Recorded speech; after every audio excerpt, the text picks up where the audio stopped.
विमला जी सुबह से घर के काम में लगी हुई थी। दिन भर काम कर करके विमला जी बहुत थकावट महसूस कर रही थी। इसीलिए थोड़ी देर के लिए टीवी के सामने बैठ गई और अपना पसंदीदा कार्यक्रम लगाकर देखने लगी। दिन भर के काम से थोड़ी देर के लिए समय निकालकर टीवी देखना उन्हें अच्छा लगता था। उनके पति सुभाष जी वहीं पास में बैठे अखबार पढ़ रहे थे। अभी उन्होंने टीवी देखना शुरू ही किया था कि अचानक टीवी बंद हो गया। विमला जी ये देखकर चौंक गई कि उनकी बहू मोनिका के हाथ में रिमोट था और टीवी उसने ही बंद किया था।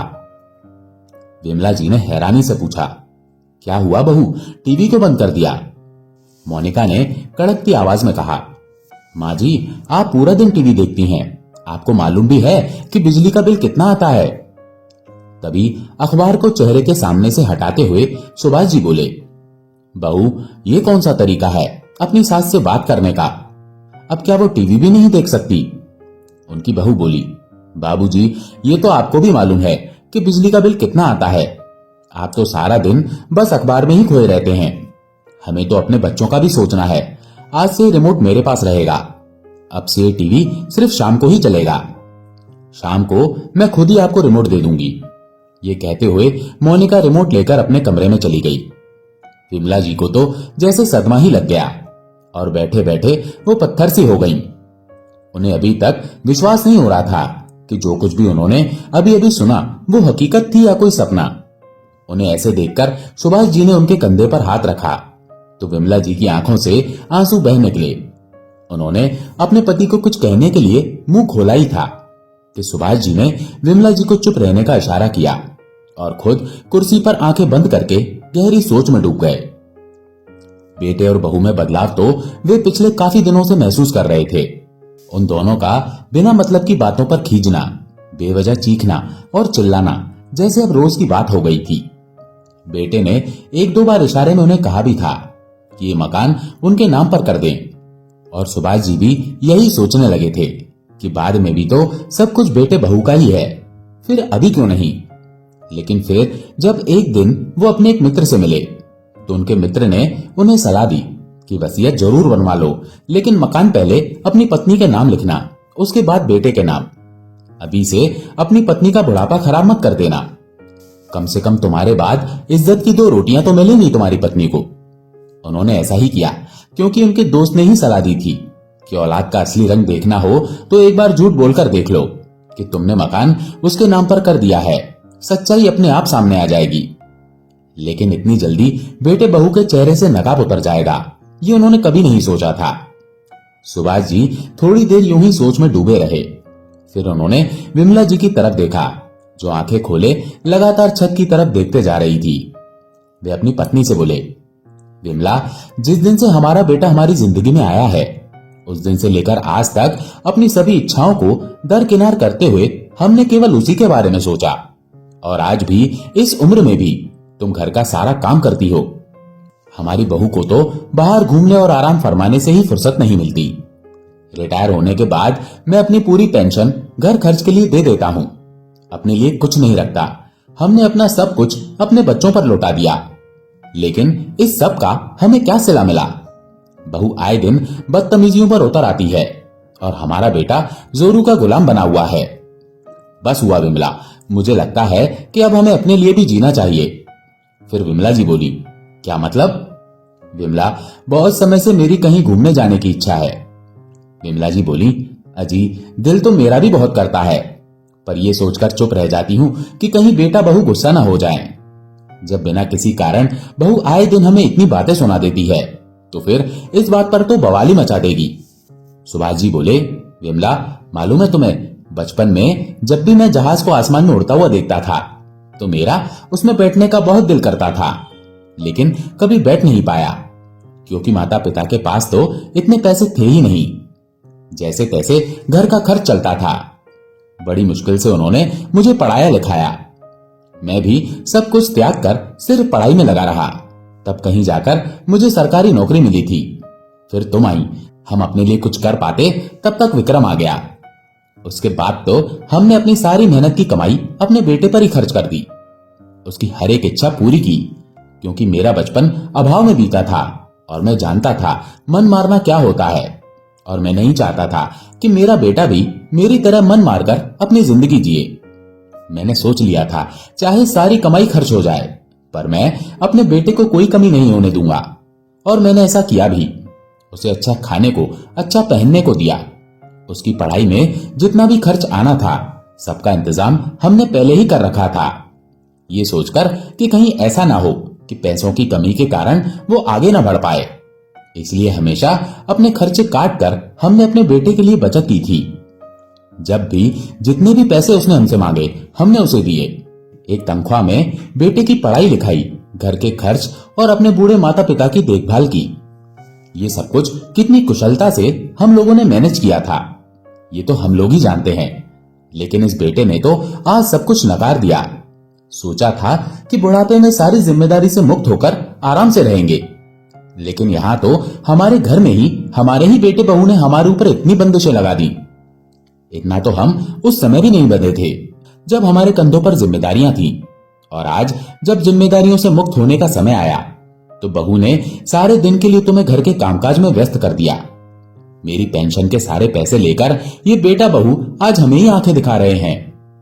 विमला जी उदास होकर बोली, हम लोग कर ही कह सकते हैं, शायद यही लिखा है हमारी किस्मत में, और अब हमें पूरी जिंदगी ऐसे ही रहना होगा। नहीं विमला, मैं ऐसा नहीं होने दूंगा। मैंने जो सोचा है वो मैं करके ही रहूंगा। तभी विमला जी ने आशा भरी निगाह से अब अपने पति की ओर देखा और कहने लगी, अच्छा क्या सोचा है आपने? सुभाष जी बोले, बस कल का इंतजार करो और देखो मैं क्या करता हूं। अगले दिन सुभाष जी अयोध्या धाम जाने के लिए अपनी और अपनी पत्नी की टिकट कराकर ले आए। वो टिकट बस या ट्रेन की नहीं थी, बल्कि हवाई जहाज की थी। उन्हें हर महीने 40,000 रुपए पेंशन मिलती थी, जिसमें से उन्होंने 25,000 के टिकट करवाए और 15,000 अपने पास खर्च करने के लिए रख लिए। घर आकर उन्होंने अपनी पत्नी को टिकट दिखाए तो विमला जी घबरा गई। ये क्या, आपने पेंशन के पैसों को खर्च कर दिया? अरे ये क्या किया आपने? अब बहू से क्या कहेंगे? अरे विमला, तुम चिंता मत करो, हम अपने बेटे बहू पर निर्भर नहीं हैं। ये पेंशन मेरे पास खुद की मेहनत की कमाई से आती है, सुभाष जी ने दृढ़ भाव में कहा। कुछ दिन यूं ही बीत गए। फिर एक दिन उनकी बहू मोनिका गुस्से में पैर पटकती हुई उनके पास आई और बोली, माँ जी आखिर आप लोगों का ये क्या चल रहा है? उसकी ये बात सुनकर विमला जी हैरान रह गई और पूछा, क्यों, क्या हो गया बहू? अच्छा, बोल तो ऐसे रही हैं जैसे कुछ मालूम ही नहीं। इस बार बाबूजी ने अपनी पेंशन के पैसे नहीं दिए हैं। महीने की 10 तारीख होने को आई है। आप उन्हें कहिए कि आज ही पेंशन के पैसे निकालकर मुझे दे दें। दरअसल बहू, वो बात यह है कि इस बार तुम्हारे बाबूजी और मैंने एक तीर्थ यात्रा का प्रोग्राम बनाया है और उनकी पेंशन से हमने घूमने के लिए टिकट करवा लिए हैं। इसलिए इस बार तो पेंशन के पैसे तुम्हें नहीं दे पाएंगे, विमला जी ने सकुचाते हुए कहा। तो तभी उनकी बहू चीखते हुए बोली, क्या आप दोनों घूमने जा रहे हैं? शर्म नहीं आ रही आपको? इस उम्र में घूमने जा रहे हैं? चुपचाप घर में बैठे रहिए, जैसे बूढ़े लोग रहा करते हैं। जानती भी हैं घर में कितना काम होता है। आने दीजिए आपके बेटे को, उन्हें भी बताऊंगी कि कितना फालतू खर्च करते हैं उनके माता पिता। और हम दोनों से पूछे बिना आपने बाहर घूमने जाने का सोचा भी कैसे? बहू मोनिका की बात सुनते ही विमला जी समझ गई थी कि आज उनके बेटे के आने के बाद घर में अच्छा खासा हंगामा होने वाला है, क्योंकि हमेशा से घर में यही होता आया है कि पेंशन का सारा पैसा उनके बेटा बहू उनसे ले लेते हैं और अपने हिसाब से खर्च करते हैं। यहां तक कि इन रुपयों में से उन्हें 500 रुपए निकालने की भी इजाजत नहीं थी। अगर वो कभी ऐसा कर देते तो घर में जोरदार झगड़ा हो जाता था। एक बार की बात है, सुभाष जी ने अपनी पत्नी को शादी की सालगिरह पर एक 1,000 की साड़ी लाकर दी। पेंशन में से 1,000 कम देखकर उनकी बहू सुभाष जी पर चिल्लाते हुए बोली, इसमें से 1,000 का आपने क्या किया, कहां खर्च करके आए हैं? सुभाष जी ने कहा कि मैंने तुम्हारी सास के लिए उसकी मनपसंद साड़ी खरीदी है, क्योंकि बहुत दिनों से उसने साड़ी नहीं ली थी। जब भी मैं उसके लिए साड़ी खरीदने लगता था तो वो कहती थी कि मेरे पास बहुत सी साड़ियां हैं, लेकिन जब पहनने की बारी आती थी तो एक भी अच्छी साड़ी नहीं दिखती थी। इसलिए सोचा कि उसके लिए एक साड़ी खरीद लूं। मोनिका चिल्लाते हुए बोली, क्या साड़ी खरीदने में 1,000 रुपए खर्च कर दिए? इस उम्र में आप लोग एनिवर्सरी का तोहफा दे रहे हैं एक दूसरे को? जरा सोचिए, घर में छोटे बड़े कितने खर्चे होते हैं, बिजली पानी राशन सबका पैसा लगता है यहाँ। लेकिन आप लोगों को भी क्या पता कि शहरों में रहना कैसा होता है। पूरी जिंदगी तो गांव में रहे हैं। इस वाक्य को याद करते करते विमला जी मनी मन घबराती जा रही थी कि जब बहू ने 1000 के पीछे इतना बड़ा हंगामा कर दिया था, तो अब तो पेंशन के सारे पैसे ही टिकट पर खर्च हो गए हैं। न जाने अब क्या होगा। शाम को जैसे ही विमला जी का बेटा विक्रम घर लौटा, तो मोनिका ने उसे सब कुछ बता दिया। विक्रम उसी समय आग बबूला होते हुए अपने कमरे से बाहर आया और गुस्से से चिल्लाने लगा, महीने की 10 तारीख हो गई है और आपने अभी तक पेंशन के पैसे नहीं दिए, और तो और हमसे बिना पूछे सारे पैसे खर्च कर दिए। अब इस महीने के राशन का खर्चा कैसे चलेगा? और इतना फालतू का पैसा खर्च करने की जरूरत क्या थी?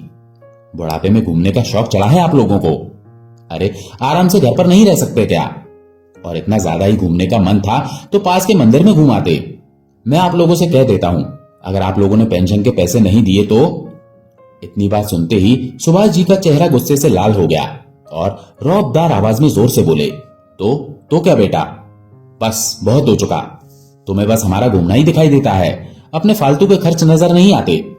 बहू आए दिन नए नए कपड़े खरीद कर लाती है, पार्टी करने जाती है। तुम लोग हर रविवार को बाहर खाना खाकर आते हो, उसका क्या? और तो और हमारा टीवी देखना भी तुम लोगों को गवारा नहीं। तुम्हारी पत्नी ने हमारे टीवी देखने का समय तक निर्धारित कर दिया। अरे बूढ़े हो गए हैं, मर तो नहीं गए हैं ना हम लोग। हमारा भी दिल करता है अपनी इच्छा से कुछ करने का, कहीं जाने का, अच्छा खाना खाने का। हमारे कहीं जाने से तुम्हारे खर्चे बढ़ जाएंगे, लेकिन तुम्हारे बाहर घूमने से, पिक्चर देखने जाने से, बाहर का खाना खाने से खर्चा नहीं बढ़ता क्या? अपने ऊपर तो खूब खर्च करते हो, लेकिन माँ बाप ने जरा सा खर्च कर लिया तो भड़क पड़े। भूल गए कि 2 महीने पहले ही तुम लोग विदेश घूमकर आए हो? तो क्या हवाई जहाज की टिकट मुफ्त में आती है? साल भर में 2 बार तुम बाहर घूमने जाते हो। क्या कभी हमने रोक टोक किया कि तुम कहां जा रहे हो, कितना खर्च कर रहे हो? फिर आज अपने घूमने के लिए जरा सा पैसा हमने खर्च कर दिया तो तुम्हें तकलीफ होने लगी। फिर विक्रम बोला, पिताजी, अपने घूमने के लिए मैं आपसे पैसे मांगकर नहीं खर्च करता हूं, खुद पैसा कमाता हूं और उस पैसे से हम लोग घूमने जाते हैं। तो बेटा, मैं भी अपनी पेंशन के पैसे से ही घूमने जा रहा हूं, मैंने तुमसे पैसे नहीं मांगे। अपने पिता का यह जवाब पाकर विक्रम गुस्से से तमतमा गया और बोला, ठीक है बाबूजी, अगर आपने घूमने जाने का प्लान बना ही लिया है तो इतनी बात समझ लीजिए कि इस घर में रहते हुए मैं आपको फोकट का नहीं खिलाऊंगा। खर्चे के लिए पैसे तो आपको देने ही पड़ेंगे, नहीं तो आपको रोटी नहीं मिलेगी। मेरे पास इतना पैसा नहीं है कि आप लोगों का खाना पीना भी निकालूं और आप लोगों के घूमने फिरने का खर्च भी। इतना कहकर विक्रम अपने कमरे में चला गया। तभी उनकी बहू मोनिका बोली, कभी सोचा भी है कि आपका बेटा दिन भर कितनी मेहनत करता है और फिर 2 पैसे घर लेकर आता है? हम कुछ दिन विदेश क्या घुमाए वो आपको दिखाई दे गया, लेकिन ये दिखाई नहीं देता कि आपके 2 पोते हैं, उनके भविष्य के लिए भी कुछ पैसा बचा कर रखें। बस पैसा उड़ाने में लगे हुए हैं इस बुढ़ापे में। अब कहीं घूमने जाने की जरूरत नहीं है, चुपचाप घर पर ही रहिए और घर की रखवाली करते रहिए। और वैसे भी इस उम्र में बाहर घूमने जाएंगे तो घूमने के चक्कर में कहीं बीमार होकर आ गए तो मैं आप लोगों की सेवा नहीं करूंगी, फिर पड़े रहिएगा एक कोने में। क्यों बहू, घर में रहकर तुम्हारी सास क्या दिन भर काम नहीं करती है? बाहर घूमने जाएगी तो तुम्हें लगता है कि वो बीमार हो जाएगी? सुभाष जी की बात सुनते ही मोनिका मुंह फुलाकर अपने कमरे में चली गई। विमला जी तो अपने बेटे बहू की बातें सुनकर हैरान खड़ी रह गईं। उनकी आंखों में से आंसू निकल आए। उन्हें समझ नहीं आ रहा था कि क्या करें। थोड़ी देर बाद विमला जी अपने पति सुभाष जी से कहने लगी, सुनो जी, घूमने जाने की बात पर तो घर में हंगामा ही खड़ा हो गया। मुझे लगता है कि हमें अपना प्लान बदल लेना चाहिए, नहीं तो बेटा बहू तो घर में हमें रोटी भी नहीं देंगे। घर में रहना ही मुश्किल हो जाएगा। बातें सुना सुनाकर हमें जीते जी ही मार देंगे। तभी सुभाष जी बोले, तुम चिंता मत करो विमला, मेरे होते हुए तुमसे कोई कुछ नहीं कह सकता। जितना कहना था कह लिया। ये लोग जब विदेश गए थे तो कम से कम 5 लाख का खर्च करके आए होंगे और हमारे 1000 खर्च करने पर भी कलह शुरू कर देते हैं। यह अन्याय आखिर कब तक सहते रहेंगे हम? कभी ना कभी तो बोलना ही पड़ेगा, वरना हम इसी तरह समझौते ही करते रह जाएंगे। अगले दिन सुबह सुबह विमला जी रसोई में चाय नाश्ता बना रही थी और बाकी सभी लोग नाश्ता कर रहे थे। विमला जी ने अपनी बहू और बेटे की तरफ देखा तो उनके चेहरे पर अभी तक गुस्सा सवार था। ना तो वो किसी से बात कर रहे थे, ना ही किसी से नजरें मिला रहे थे। सुभाष जी अपने घर के माहौल को अच्छी तरह समझ रहे थे। जैसे ही नाश्ता खत्म हुआ तो सुभाष जी ने विमला जी से कहा, विमला, अब हम लोगों को घूमने जाना है, तो चलो तुम्हें 2-3 नई नई साड़ियां दिलवा देता हूं और अपने लिए भी कुछ अच्छे कपड़े खरीद लेता हूं। बहुत दिनों से मैंने भी अच्छे कपड़े नहीं खरीदे हैं। अब घूमने जाएंगे तो पुराने कपड़े नहीं पहनेंगे। सुभाष जी के इतना बोलने की देर थी, उनके बेटा बहू तो पहले से ही भड़कने को तैयार थे। सारी सीमाएं लांघता हुआ उनका बेटा विक्रम बोला, बाबूजी, अब हम आपको अपने पास नहीं रख सकते। अरे, आपने तो सारी हदें ही पार कर दी। आप अपना रहने का इंतजाम कहीं और कर लीजिए। सारी शर्म तो आपने बेच खाई है। अब बुढ़ापे में आप घूमने जा रहे हैं। हमसे आपकी हरकतें बर्दाश्त नहीं होती। अब सुभाष जी ने कहा, बेटा, हम अपने रहने का इंतजाम कहीं और क्यों कर लें? ये घर तो हमारा है। इसे मैंने अपनी कमाई से बनवाया था, और तो और इस घर की जमीन भी मेरी मेहनत की कमाई से खरीदी गई है, और इस हिसाब से ये घर मेरा है। लेकिन बाबूजी, आप भूल रहे हैं कि आप ये मकान मेरे नाम कर चुके हैं। इस बार सुभाष जी एक मुस्कान के साथ बोले, नहीं बेटा, मुझे अच्छी तरह से याद है कि मैंने वसीयत में क्या लिखवाया है। वो तो भला हो मेरे दोस्त का, जिसने मुझे सलाह दी कि मुझे जीते जी अपना मकान अपने बेटे के नाम नहीं करना चाहिए। और अच्छा हुआ कि मैंने मकान तुम्हारे नाम नहीं किया, नहीं तो हमें बेघर करने में तुमने एक पल की भी देरी नहीं करनी थी। एक बात कान खोलकर सुन लो कि मैंने और तुम्हारी माँ ने जिंदगी में खूब इज्जत कमाई है, और अगर तुम लोग मेरी या तुम्हारी माँ की बेइज्जती करोगे तो ये मुझसे बिल्कुल बर्दाश्त नहीं होगा। इसीलिए आज मैंने फैसला किया है कि तुम ऊपर की मंजिल पर शिफ्ट हो जाओ और अपनी गृहस्थी अलग बसा लो, और मुझे हर महीने 5,000 किराया दे देना, या फिर कोई दूसरा मकान भी ढूंढ सकते हो। मुझे उससे कोई भी एतराज नहीं है। आज महीने की 20 तारीख है, तुम्हारे पास 30 तारीख तक का समय है। सोचकर जवाब दे देना, मैं उसी हिसाब से आगे के बारे में सोचूंगा। अब फैसला तुम्हारा है।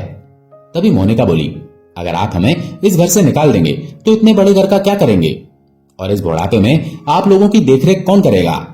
हम आपके बेटा बहू हैं, आखिरकार हम ही तो आपके काम आएंगे। तभी सुभाष जी ने कहा, अरे अरे, अभी तो हम लोगों के हाथ पैर चल रहे हैं, तब तुम्हारा ये हाल है। जब हम पूरी तरह से तुम्हारे ऊपर निर्भर हो जाएंगे तब तो तुम हमें भूखे ही मार दोगे। अब अगर अपने पैसे खर्च करने ही हैं तो हम तुम्हारा रौब क्यों सहन करें? रही बात बुढ़ापे में गुजारा करने की, तो इतना बड़ा घर है, इस घर में मैं 2 किराएदार आराम से बैठा सकता हूँ, और काम वाली बाई मिलना कोई मुश्किल बात नहीं है। खाना पकाने और घर के बाकी के काम के लिए हम बाई रख लेंगे। अपनी पेंशन से हम अपना बुढ़ापा मजे से काट सकते हैं। तुम हमारे बुढ़ापे की चिंता मत करो बहू। ये बात सुनकर विक्रम और मोनिका दंग रह गए। चलो विमला, हम शॉपिंग करने चलते हैं, कहते हुए सुभाष जी ने अपनी पत्नी का हाथ पकड़ा और बाजार चले गए। सुभाष जी का ये जवाब सुनकर उनके बेटा और बहू के पैरों तले जमीन खिसक गई। उन्हें यकीन नहीं हो रहा था कि उनके पिताजी ऐसा भी कुछ कर सकते हैं। शाम के समय वे अपने लिए अपने मनपसंद कपड़े खरीद कर ले आए, लेकिन उनकी बहू मोनिका ने अब शांत रहना ही उचित समझा। उसे समझ आ गया था कि यदि अब वो कुछ भी कहेगी तो उसके ससुर 2-4 बातें उसे और सुना देंगे। अगले दिन सुभाष जी और विमला जी को हवाई जहाज में बैठकर अयोध्या धाम की यात्रा पर जाना था, जिस कारण वे बहुत खुश थे, क्योंकि वो पहली बार अपना हवाई जहाज में बैठने का सपना पूरा करने जा रहे थे। सुबह के समय वे दोनों तैयार होकर अपने बैग लेकर जैसे ही बाहर निकलने लगे तो सुभाष जी ने अपने बेटे और बहू को आवाज देते हुए कहा कि हम 10 दिनों के बाद आएंगे, तब तक तुम अपना इंतजाम कर लेना। इतना कहकर वे दोनों एयरपोर्ट के लिए निकल गए। एयरपोर्ट पर हवाई जहाज को देखकर वो अंदर ही अंदर बहुत ही खुशी महसूस कर रहे थे। वे अपनी पत्नी से कहने लगे, जहाज तो सच में बहुत बड़ा होता है। जब आसमान में उड़ते हुए देखता था तो ऐसा लगता था कि ये बहुत छोटी सी चीज है, लेकिन आज सामने से देखने में पता लगा कि असल में ये कितने बड़े होते हैं। जब वे दोनों अयोध्या धाम पहुंचे तो वहां पहुंचकर उन्होंने मंदिर में दर्शन किए और फिर आसपास की जगह पर घूमने निकल गए। विमला जी उन्हें कहने लगी कि वाकई ये दिन हमारी जिंदगी के सबसे अच्छे दिन हैं, जब हमें एक दूसरे के साथ इतना अच्छा समय व्यतीत करने को मिल रहा है। फिर सुभाष जी बोले, विमला, हम बूढ़े हो गए हैं तो क्या हुआ, अरमान तो हमारे दिल में भी है ना। बुढ़ापा आने के साथ हमारी इच्छाएं मर तो नहीं गई ना। अच्छा खाने की, अच्छा पहनने की और घूमने की इच्छा तो हमारे दिल में भी है, लेकिन आजकल के बच्चों को लगता है कि बुढ़ापा आ गया है तो जिंदगी खत्म ही हो गई है। ये तो भगवान का शुक्र है कि हमें पेंशन मिलती है। आज इसी पेंशन के दम पर मैं अपने बच्चों के सामने बोल पाया हूं, लेकिन मुझे तो उन माँ बाप के बारे में सोच सोचकर चिंता होती है जो सब कुछ अपने बच्चों पर लौटा देते हैं और बुढ़ापे के लिए कुछ भी अपने पास नहीं रखते। कैसे वो लोग अपना बुढ़ापा काटते होंगे जब उनके बच्चे एक एक चीज के लिए उन्हें मोहताज कर देते होंगे। अयोध्या धाम तो बहुत दूर की बात है, हमारा बेटा तो हमें आज तक पास के किसी मंदिर में भी नहीं लेकर गया। खैर छोड़ो इन बातों को विमला, हम यहाँ आराम से कुछ दिन बिताएंगे और फिर घर जाएंगे। देखते ही देखते 10 दिन बीत गए। उसके बाद जब वे लोग घर वापस आए तो उन्हें देखते ही विक्रम और मोनिका तुरंत उनके पास दौड़े दौड़े आए और उनके पैरों में गिर गए और बोले, बाबूजी हमें माफ कर दीजिए, हमसे गलती हो गई है। आपको जैसे इस घर में रहना है आप वैसे रहिए, जहां आपका घूमने का मन हो वहां घूम कर आइए, लेकिन हमें इस घर से मत निकालिए। हम इस घर को छोड़कर कहां जाएंगे? आप तो जानते हैं कि मेरी तनख्वाह कितनी है। अब उसमें से मैं मकान के किराए के 5,000 निकालूं तो हम खर्च कैसे चलाएंगे? फिर मोनिका बोली, माँ जी आप ही बाबूजी को समझाइए ना कि हमें इस घर से जाने के लिए ना कहें। अब से घर का सारा काम मैं ही करूंगी, आप बस बैठकर आराम फरमाइए और जी भरकर टीवी देखिएगा। टीवी का रिमोट आपके पास ही रहेगा। सुभाष जी को अब यकीन हो गया था कि उनके बेटे बहू को अकल आ गई है। अब वो उनकी जिंदगी में दखलंदाजी नहीं करेंगे। उन्होंने कहा, ठीक है बेटा, अगर तुम इस घर में रहना चाहते हो तो मेरी भी एक शर्त है। मैं अपनी पेंशन के पूरे पैसे तुम्हें नहीं दूंगा, कुछ पैसे मैं अपने पास रखूंगा, क्योंकि बुढ़ापे में मेरे और मेरी पत्नी के भी कुछ खर्च हैं। हमारी दवाइयों का खर्च तो चलता ही रहता है, कभी ब्लड प्रेशर की दवाई, तो कभी डायबिटीज की दवाई, तो कभी जोड़ों के दर्द की दवाई, और बार बार मुझे तुम्हारे आगे हाथ फैलाना अच्छा नहीं लगता। अपने ही पैसों के लिए मैं तुम पर मोहताज रहूं, ये मुझे मंजूर नहीं। फिर विक्रम ने कहा, नहीं पिताजी आप ये कैसी बातें कर रहे हैं, आपको जैसा ठीक लगे आप वैसा ही करना। फिर विक्रम ने मोनिका से कहा, मोनिका तुम यहाँ खड़ी खड़ी क्या कर रही हो? जल्दी से माँ और पिताजी के लिए चाय बना कर ले आओ, वो थक गए होंगे। विक्रम की बात सुनकर सुभाष जी मुस्कुराने लगे और मन ही मन सोचने लगे कि आज अगर उन्होंने अपने और अपनी पत्नी के आत्मसम्मान के लिए ये निर्णय ना लिया होता तो पहले की तरह आज भी उन्हें मन मारकर गुजारा करना पड़ता। दोस्तों, कभी कभी जिंदगी में कुछ कठोर निर्णय भी लेने पड़ते हैं। थोड़ा सा स्वार्थी बनने में कोई हर्ज नहीं होता। ये तो दुनिया है और दुनिया तो कुछ न कुछ बोलेगी ही, लेकिन अगर अपने हाथ में पैसा है तो हमें अपनी इतनी इज्जत तो बनाकर ही रखनी चाहिए कि हमसे कोई कुछ न कह सके और अपने पैसों के दम पर हम अपनी जिंदगी को आत्मसम्मान के साथ गुजार सकें। तो दोस्तों, आपको ये कहानी कैसी लगी? लाइक और कमेंट करके जरूर बताएं और चैनल को सब्सक्राइब करना बिल्कुल ना भूलें। मिलते हैं एक नई कहानी के साथ। आपका बहुत बहुत धन्यवाद।